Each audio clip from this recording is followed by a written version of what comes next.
year was 1892. Grover Cleveland had just been elected president over James B. Weaver and Benjamin Harrison. Little did they know what was coming next.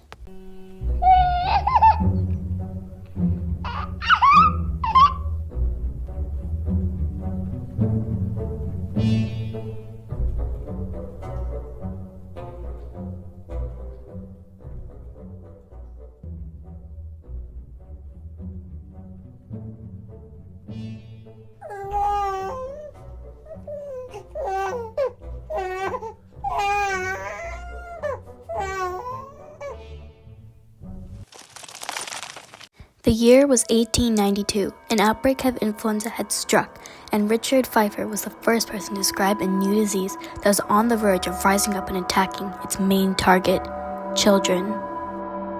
People were suddenly getting sick with different symptoms such as stiff neck, seizures, headaches, drowsiness, loss of consciousness, difficulty waking up, fits, and even difficulty breathing.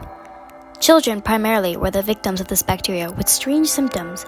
Children would also develop swelling in the joints and bones.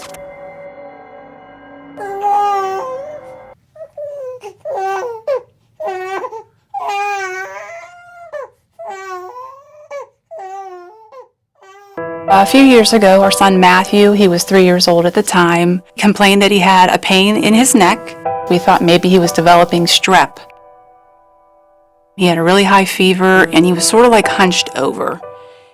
It was 1892. The strange disease that was infecting children with strange symptoms was called Pfeiffer bacillus or bacillus influenza, later to be named Haemophilus influenza type B.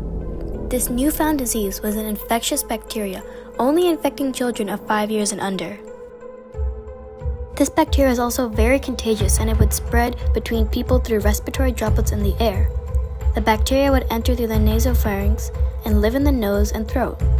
People started to realize that a vaccine was needed to develop because the treatment depended on the patient's symptoms itself.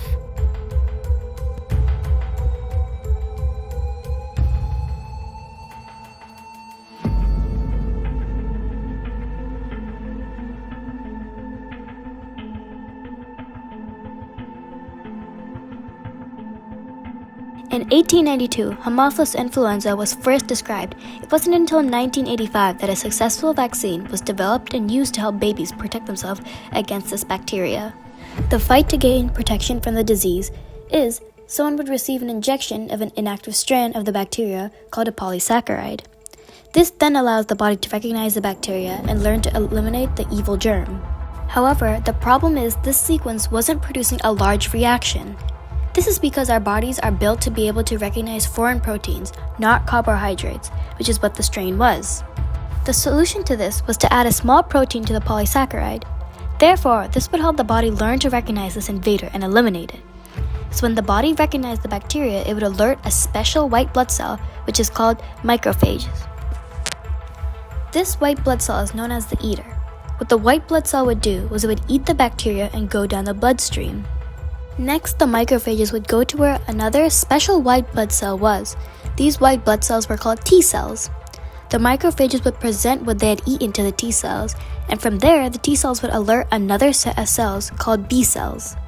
B cells are what make antibodies to fight against a disease or bacteria. In summary of this, the B cells would start making antibodies, so now if this bacteria dared to invade, the body would be ready to fight against this infestation. In 1987, the vaccine was finally distributed to the public and people were able to get the vaccine and save the lives of many children. However, there were side effects to getting the vaccine for Haemophilus influenza, which are mild symptoms like redness or swelling at the injection spot.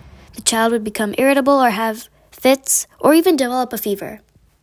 Although the rare effects of receiving the vaccine were examples of a fever of over 105 degrees Fahrenheit, severe rashes, difficulty breathing, seizures, paralysis of the limbs, and inconsolable crying. I'm here with nurse practitioner Manuela Castro, and I'll be interviewing her on Haemophilus influenza type B. So let's start with the first question.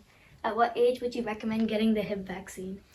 So the Hib vaccine is usually given in 3 doses. First dose at 2 months, second dose 4 months, and the third dose usually between 12 and 15 months of age. Usually, if the child does not get the vaccine at this time, it's the child can have one dose instead of three, or if the child is older than 60 months, they do not need the vaccine anymore. Why does the amount of doses change based on the age you are? So vaccines usually are regulated by the CDC, which is the Center for Disease Control and Prevention, and they are the ones that regulate and dictate how many doses each patient needs based on age.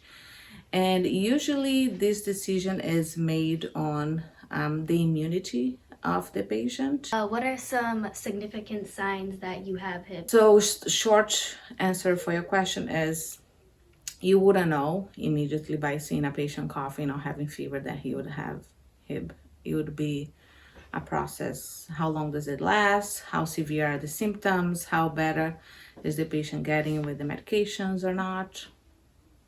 Thank you for answering my questions. You're welcome. Again, this is nurse practitioner Manuela Castro.